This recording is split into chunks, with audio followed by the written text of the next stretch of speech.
la violation massive, flagrante de la Constitution. Si j'interviens, c'est parce que la justice, elle est rendue au nom du peuple. Et ce même peuple, ayant suivi ma dernière intervention, à la suite de l'avant-dernière séance, a souhaité, au nom du peuple dont je suis élu, que je reprenne quelques éléments des violations massives de la Constitution dont vous êtes le principal protecteur. Le deuxième point, honorable président, estimé membre de la Cour, concernera le caractère politique de ce procès. Cela fait 4 ans, mois pour mois, c'est en avril 2021. J'étais alors à Conakry, conseiller du président. Le premier réquisitoire tombait. Et j'ai dit, contrairement à tout ce qu'ils m'ont dit de ne pas rentrer, j'ai dit, je fais foi. Honorable président, estimé membre de la Cour, je fais foi à la justice de mon pays, je vais rentrer. Et je suis rentré. L'exil m'a été donné, j'ai refusé. J'ai fait confiance en vous, honorable président, estimé membre de la Cour, parce que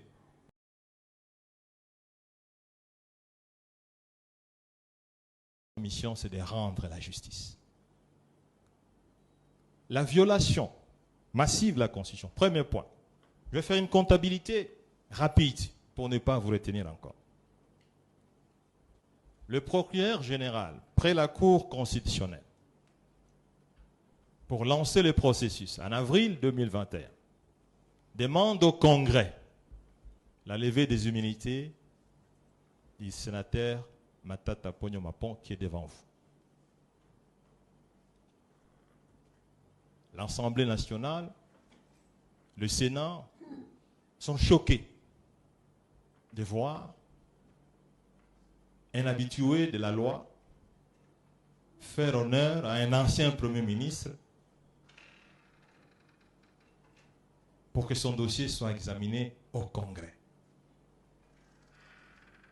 Pour le Parlement congolais, il n'y a que le président en fonction et le Premier ministre en fonction qui ont ce privilège de voir leur dossier être traité par le Congrès.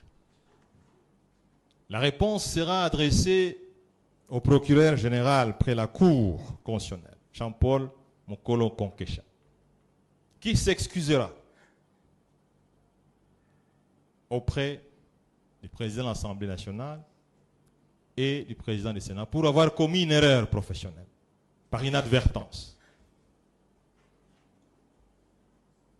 Première violation de la Constitution. Deuxième violation de la Constitution. Le procureur général près la Cour constitutionnelle, obstiné absolument à pouvoir poursuivre en justice M. Matata, écrit au président du Sénat pour demander la levée des immunités du sénateur Matata Ponyo Mapon devant vous. Le débat se fait en plénière. Il est démontré qu'un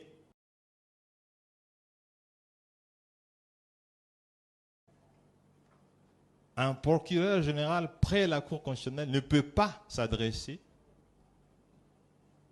au président du Sénat. La Constitution ne le permet pas, la procédure ne le permet pas, et l'objet même de cette demande ne le permet pas. La plénière du Sénat rejettera cette requête du procureur général près la Cour constitutionnelle.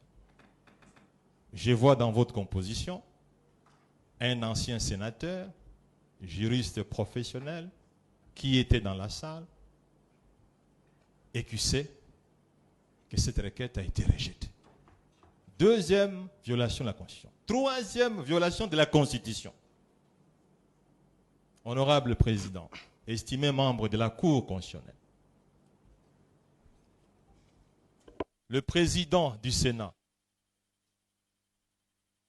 Modeste Bahati Lukwebo, dira qu'est-ce que nous allons faire, parce que c'est un dossier politique que nous devons à tout prix rendre M. Matata. Acceptons, quoi qu'il en coûte, cette requête du procureur général près la Cour constitutionnelle. Ainsi, honorable président, estimé membre de la Cour, cette requête sera examinée en violation de la Constitution. Troisième violation de la Constitution. En dépit de cela, honorable président, le Sénat